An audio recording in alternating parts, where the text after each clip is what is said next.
Hello friends, I am Aprati. Welcome back to our channel plants space. ये हमारा gardenia यानी गंधराज का प्लांट है, जिसकी इस वाली टहनी को हमने आपसे कहा था कि एयर लेयरिंग से नया पौधा बनाएंगे यानी गुट्टी विधि से। लेकिन फिर हमने सोचा हमारे बहुत से व्यूअर्स एयर लेयरिंग नहीं करना चाहते, वो कटिंग से ग्रो करना चाहते हैं। तो हमने इसको फिर प्लान चेंज कर दिया और इसको कटिंग से ग्रो किया। तो पहले तो हमने इसमें एयर लेयरिंग करना शुरू कर दिया था, लेकिन एयर लेयरिंग में एक फ़ायदा होता है कि इसमें ज़्यादा केयर नहीं करनी होती, बस गुट्टी बांध देनी होती है और फिर उसमें पौधा अपने आप प्लांट से एनर्जी लेता है, उसके न्यूट्रिएंट्स लेता है और वहीं से नया पौधा बन जाता है। कटिंग ग्रो करने में थोड़ा ध्यान रखना पड़ता है, मिट्टी की नमी देखनी पड़ती है, हर चीज़ का ध्यान रखना होता है। और फिर सीज़न भी जाने वाला होता है तो फिर परेशानी हो जाती है, क्योंकि ग्रोइंग सीज़न ना हो तो कटिंग में ग्रोथ नहीं होती है। तो फिर हमने इसकी वो ब्रांच कट कर ली और उनसे कुछ कटिंग्स बनाई, जिनमें से ये एक्स्ट्रा लीव्स को हटा देंगे। जब भी कोई कटिंग ग्रो करते हैं तो टहनियों पर से पत्तियां हटा दीजिए, तो जल्दी ग्रोथ होती है। अब कटिंग्स में नीचे की तरफ एक कट लगा देते हैं थोड़ा तिरछा, और इसमें सब कटिंग्स ग्रो नहीं होंगी, क्योंकि इसमें कुछ हरी टहनी है और कुछ ज़्यादा ही बड़ी और मोटी हैं, तो हर टहनी ग्रो नहीं होती है।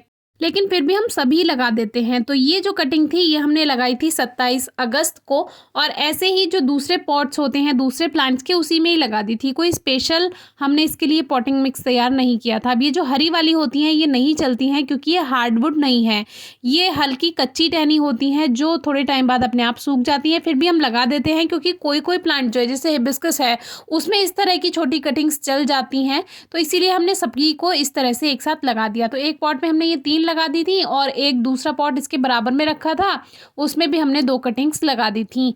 हमने कोई स्पेशल सॉइल मिक्स नहीं बनाया, जो पॉट्स का मिट्टी का जो पॉटिंग मिक्स था वही उसी में ही ये ग्रोथ कर गई। और ऐसे में चांसेस 50-50 रहते हैं। मान लीजिए अगर आपने ग्रो की हैं तो 50% कटिंग्स चल सकती हैं और 50% चांसेस रहते हैं कि वो ड्राई हो सकती हैं। इसीलिए आप कई सारी कटिंग्स एक साथ लगाएं। अब 26 दिन के बाद आप देख सकते हैं कि इनमें जो न्यू शूट्स थी वो आने लगी थी। लेकिन ऐसा होता ही है, ज़रूरी नहीं है कि 26 दिन में जड़ें ही बन जाएंगी।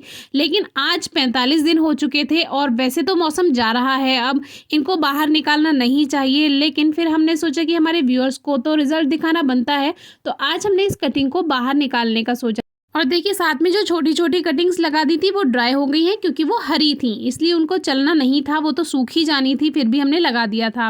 तो जब भी कोई कटिंग आप ग्रो करते हैं और उसको 45 या 50 दिन बाद अगर आपको निकालना है तो मिट्टी को हल्का सा नम कीजिए, जिससे अगर उसमें रूट्स बन गई हैं तो वो टूटे ना। तो हमने पहले मिट्टी को हल्का सा नम किया और जैसे हम केक का पीस कट करते हैं, आपसे हर बार बताते हैं, इस तरह से मिट्टी का पीस कट किया, जिससे रूट्स के साथ ही ये बाहर आ जाए। अब देखते हैं कि इसमें रूट्स बनी भी हैं या नहीं।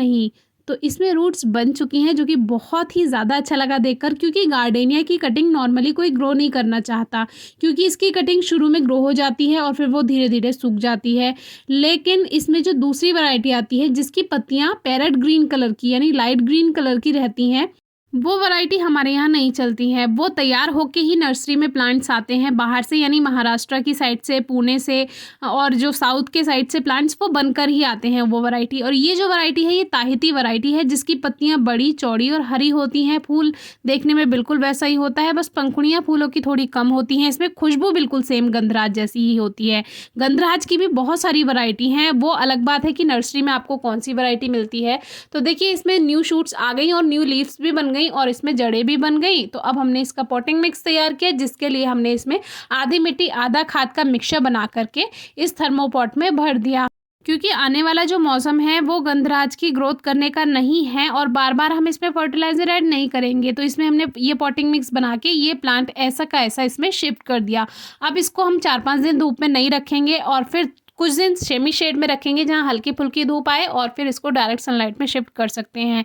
अब सर्दियों में तो इस प्लांट की ग्रोथ होगी नहीं, स्लो ग्रोथ होगी, तो इसको ज़्यादा केयर करने की ज़रूरत नहीं है। बस मिट्टी में हल्की ही नमी रखेंगे और बहुत ज़्यादा इसमें पानी नहीं देना है, ना फर्टिलाइज़र ऐड करेंगे। तो ये समय इसको शिफ्ट करने का तो नहीं था, लेकिन आपको रूट्स दिखानी थी इसीलिए इसको शिफ्ट करना पड़ा।